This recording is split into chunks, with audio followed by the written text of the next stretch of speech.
Let me tell you something that most people never admit out loud. Some children never really got the chance to be children. They learned to stay quiet when others argued. They learned to take care of people older than them. They learned that crying didn't fix things. It only made them seem weaker in a world that demanded strength long before they were ready to understand what that word even meant. If you've ever felt like you were forced to grow up too fast, you know this story already. It's written into the way you apologize too much, the way you overthink before speaking, the way you find yourself caring more about others' comfort than your own peace. You may not remember exactly when it started, only that one day you were laughing without worry, and the next you were carrying a weight no one could see.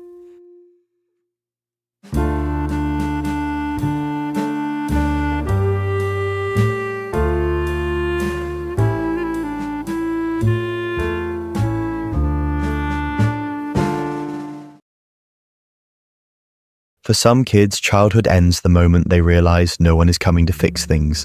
That's the moment they become their own parent, their own protector, their own emotional anchor. It's subtle at first, helping a parent calm down, comforting a sibling, solving problems adults should have handled. But over time, it becomes identity. It becomes survival. And survival has a strange way of disguising itself as maturity. People tell you you're so responsible for your age. They call you strong, independent, wise beyond your years. But what they don't see is that those traits weren't choices. They were coping mechanisms. Every compliment hides a quiet ache, the longing to be carefree, to be silly, to be held instead of holding everything together. When you grow up too fast, you learn to scan every room for danger. Emotional danger, conflict, disapproval. You become hyper-aware of people's tones, their moods, their silences. You learn that peace is fragile and that your job is to maintain it. You become the fixer, the mediator, the emotional sponge. You soak up everyone's pain and rarely let your own show. And over time, that becomes exhausting. You begin to confuse calm with safety, silence with love, and control with worth. Because as a child, control was the only thing that made you feel safe. You couldn't control your environment, so you tried to control yourself, your words, your emotions, your needs. You became small, quiet, agreeable, not because you wanted to be, but because it felt like the only way to survive. You grew up watching others fall apart, and no one showed you that it was okay to fall apart too. So you learned to hold yourself together no matter what. You learned to smile when things hurt. You learned to say, "I'm fine," when you weren't. And even now as an adult, that pattern follows you. You might find it hard to relax around others. You might over-explain, over-apologize, over-perform. You might find it almost impossible to rest, because rest feels unsafe. Stillness feels suspicious. Your nervous system never learned the difference between calm and danger. It learned that quiet moments are just the pause before something breaks again. And so you live on alert, even when nothing's wrong. That's what happens when you grow up too fast. Your body never learns that the storm is over. You might find yourself drawn to people who need saving. It feels familiar. That sense of being useful, being needed, it makes you feel like you have purpose. But deep down, it's also how you repeat your childhood story. The caretaker trying to heal everyone else while quietly craving to be healed yourself. And yet, you rarely let anyone take care of you. The idea of depending on someone feels uncomfortable. Love feels safer when you're the one giving it, not receiving it. Because to receive means to trust. And trust was never something you could afford to give easily. You might also notice that joy feels complicated. You laugh, but part of you feels guilty for it. You celebrate small things, but struggle to fully feel them. It's as if some part of you is waiting for it all to be taken away again. That's the residue of early responsibility. When happiness was always temporary and safety was something you had to earn. And then there's the loneliness, not the kind you fix with company or conversation. It's deeper, the loneliness of someone who's always been emotionally self-sufficient. You can be surrounded by people and still feel like you're holding something they'll never understand. Because how do you explain that you became an adult in a child's body? That your mind learned to manage, to protect, to predict, before it ever learned to just exist? Some nights, you feel it more strongly, that ache for a version of yourself that never got to be. The little kid who didn't have to be strong, who could have cried without shame, who could have made mistakes without fear of consequence. That child still lives inside you, waiting, hoping that one day you'll let them come out again. But the truth is, even if you've grown and healed and learned how to function, some part of that early loss always lingers. It shows up in your relationships, your perfectionism, your anxiety, your constant drive to be enough. You're not chasing success or validation, you're chasing safety. You're chasing the feeling of finally being able to exhale. When you grow up too fast, you don't just lose your childhood, you lose the freedom to be imperfect. Every mistake feels dangerous, every failure feels personal. Every time you let someone down, it echoes through all those years of being the one who had to hold it together. And that's the most invisible part of it. People see your strength, but not the cost of it. They see your composure, but not the fatigue. They admire your independence, not realizing it was born from necessity, not choice. Growing up too fast teaches you how to function, but not how to feel safe while doing it. You become an expert at surviving, but a beginner at living. And when you finally enter adulthood, you notice that something's missing. A softness, a spontaneity, a sense of wonder. You can't always name it, but you feel it when others laugh easily or trust effortlessly.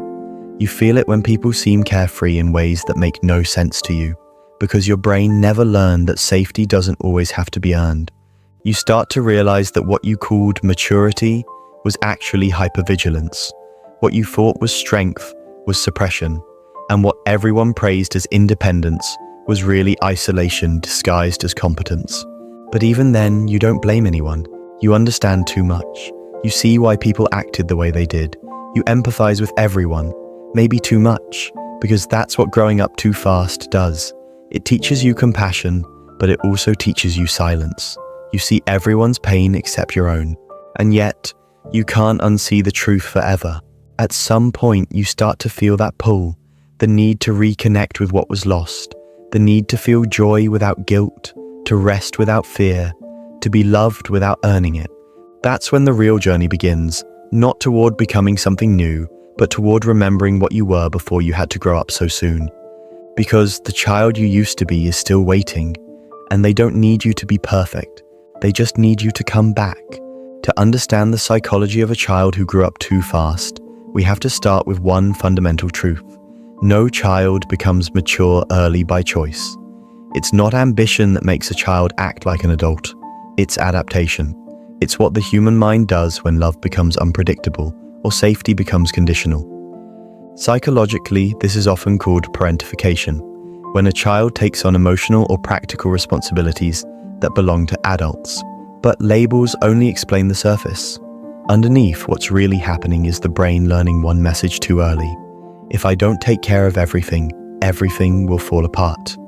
When that belief takes root, it becomes the architecture of a child's inner world. The nervous system begins to operate in constant alert. The mind becomes preoccupied with predicting moods, preventing conflict, and earning affection through performance. Even small children can sense tension they don't understand, and their instinct is to fix it. A healthy childhood is built on trust. Trust that adults can manage problems. Trust that the world won't collapse without your control. But when that trust breaks, the child's brain compensates by building control mechanisms. They start believing that love must be maintained through effort, and that peace only exists when they're good enough. That's how hyper-responsibility begins. You might see it in the child who never complains, who helps around the house without being asked, who comforts adults when they should be comforted. On the outside, it looks like maturity, but inside, it's fear. Fear that if they stop holding things together, they'll lose the little stability they have left. Neuroscience shows that chronic stress during early years changes how the brain develops. The amygdala, the part responsible for detecting threats, becomes overactive. The prefrontal cortex, which regulates emotion, adapts to constant vigilance. Over time, even in safe environments, that heightened alertness remains. The body doesn't forget what it had to do to survive. And this is why, as adults, these individuals often struggle with anxiety, perfectionism, or people-pleasing. Their nervous systems are trained to believe that calm is temporary, that comfort is earned, not given. They live with an invisible tension, always anticipating what might go wrong, always trying to stay one step ahead of chaos. Another layer to this psychology is the confusion between worth and usefulness. When a child's care, empathy, or obedience is rewarded, the brain pairs love with service.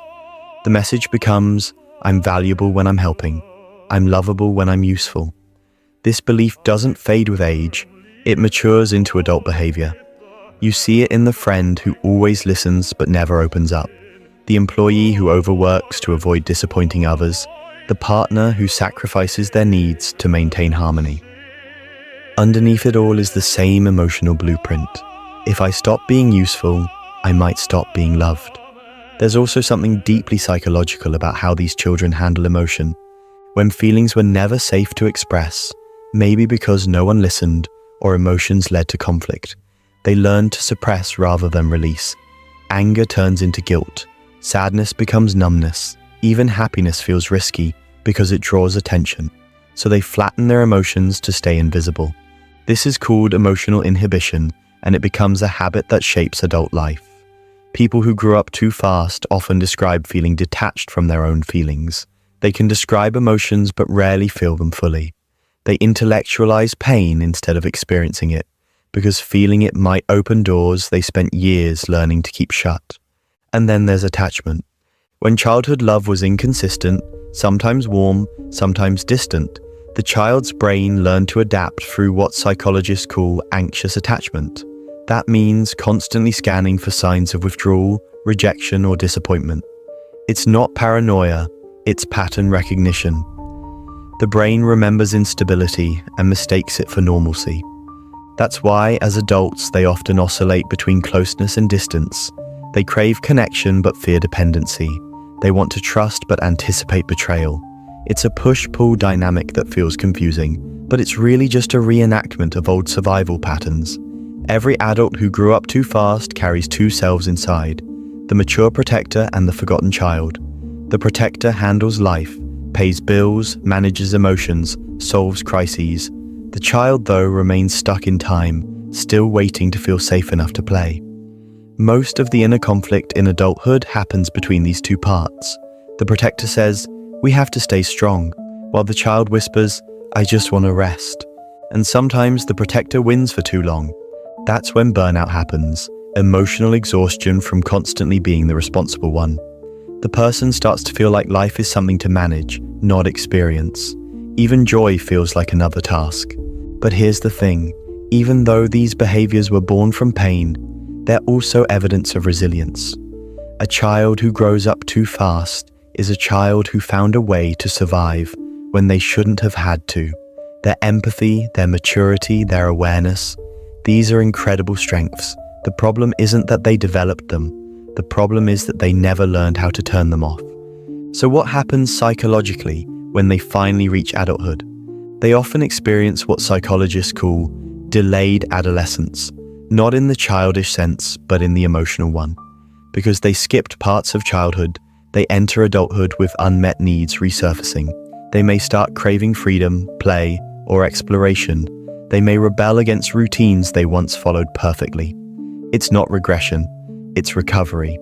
It's the psyche trying to reclaim what was lost. At the same time, they may also struggle with identity. When your sense of self was built around being who others needed you to be, it's hard to know who you are when no one's asking anything of you. You might find yourself uncomfortable with stillness, because stillness asks the question, who am I when I'm not fixing, helping, or managing? That's the silent crisis of those who grew up too fast, not knowing where duty ends and self begins. And yet, within that confusion, there's something profoundly human.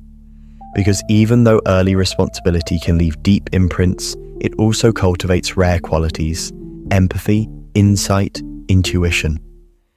These people often grow into adults who can read emotion like a second language, who understand suffering deeply, who create safety for others, even when they've rarely felt it themselves. But understanding this psychology also means recognizing the cost. For every strength gained, something was sacrificed. The right to be carefree, the comfort of dependence, the belief that you don't have to earn your place in someone's heart. Those aren't small losses. They shape the very architecture of how a person relates to the world. And sometimes it's not until years later, in therapy, in relationships, or in quiet moments of reflection that the realization hits, I was never meant to carry that much. That's where the healing begins, not with blame, but with acknowledgement. Acknowledging that what you thought was personality might have been protection, that what you called independence might have been loneliness, that your strength came from necessity, not nature. But the human mind is remarkable. What was once adaptation can become transformation. The same awareness that once protected you can now free you if you learn how to use it differently. Because there comes a point where surviving is no longer enough. The psyche, after years of endurance, begins to long for something deeper. Not control, not predictability, but peace. And peace only begins when you realize you don't have to earn it anymore. There's a quiet kind of suffering that follows the child who grew up too fast. It's not the kind of pain that screams. It's the kind that sighs in the middle of the night, when the world is asleep and the weight of being strong for too long presses down on your chest. It's the kind of pain that comes from realizing that you spent your childhood preparing for survival instead of living. You were supposed to be learning how to play, not how to cope. You were supposed to be asking for help, not giving it. But when life forced you to step into a role that wasn't meant for your age, you learned too early that love and safety sometimes come with conditions. So now, as an adult, you find yourself in strange emotional loops. You can't rest easily because rest feels undeserved. You can't cry easily because you learned long ago that tears don't fix anything.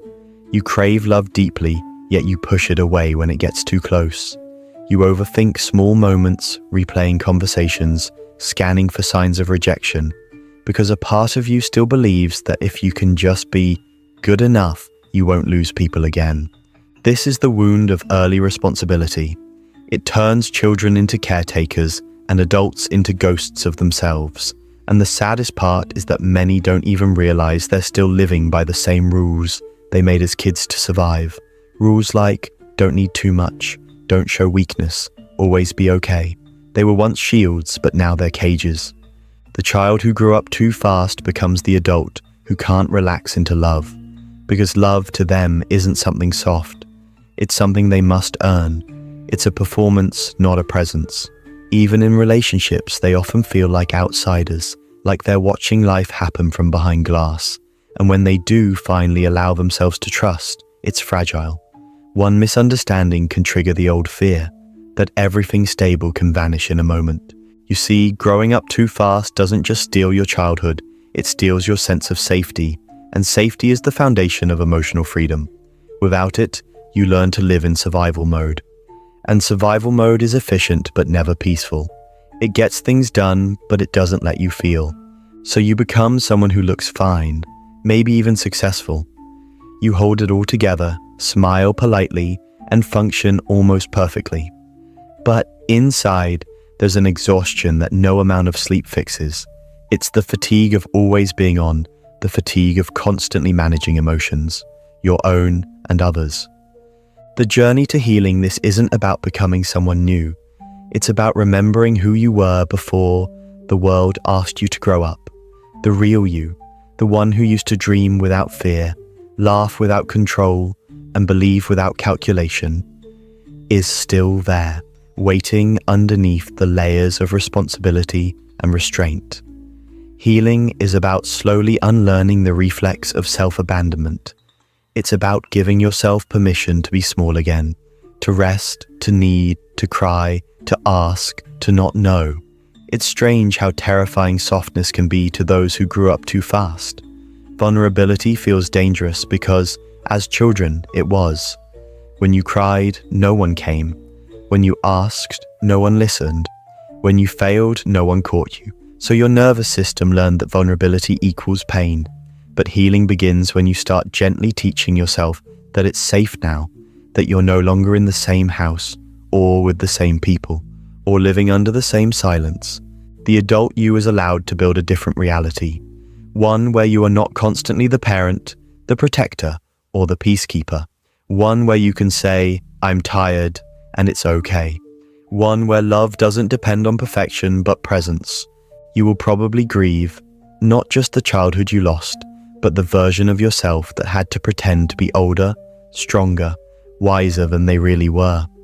You'll grieve the moments you missed because you were busy holding things together. You'll grieve the innocence you didn't get to have. But that grief is not weakness. It's a return. It's your soul reclaiming its own timeline. There's a powerful thing that happens when people who grew up too fast finally stop running from their inner child. They start listening to it. They start asking, what did you need back then? And sometimes the answers are so simple they hurt. I needed someone to tell me it wasn't my fault. I needed someone to stay. I needed someone to see me. And in those moments of realization, you can give yourself what no one else did. You can hold your younger self with compassion instead of criticism. The irony is the strength that once kept you alive now becomes the same strength that helps you heal. The endurance, the empathy, the emotional depth, they were born out of pain, but they can be used for peace. You already know how to survive. The real challenge now is learning how to live. And living means allowing imperfection. It means letting yourself rest even when things feel unfinished. It means learning to enjoy the present moment without feeling guilty for it. It means letting people help you without believing you're a burden. It means rediscovering joy in small, silly things, because that's what your inner child always wanted. Joy without purpose, laughter without performance. One day, you'll realize that growing up too fast didn't break you. It shaped you. It gave you the ability to read emotions like music, to sense pain behind words, to love deeply and fiercely. But those same abilities need balance now. You don't need to be everyone's healer anymore. You don't have to fix every silence. You can finally step out of the role you were forced into and start being who you actually are. Healing doesn't mean you'll never feel the old ache again. Sometimes when you're tired or lonely, you'll still feel that old instinct to toughen up, to handle it all alone. But now you'll know that you have another choice. You can sit with yourself and say, it's okay. You don't have to be strong right now. That's what real maturity looks like. Not the kind you were forced into, but the kind you grow into with awareness and tenderness. The child who grew up too fast will always live somewhere inside you. But over time, they'll stop running. They'll stop watching the door, waiting for someone who never came, because you'll have become the one who finally showed up. And maybe that's what healing really is. Not erasing the past, but giving it new meaning. It's when you stop trying to outrun your younger self and start walking beside them instead.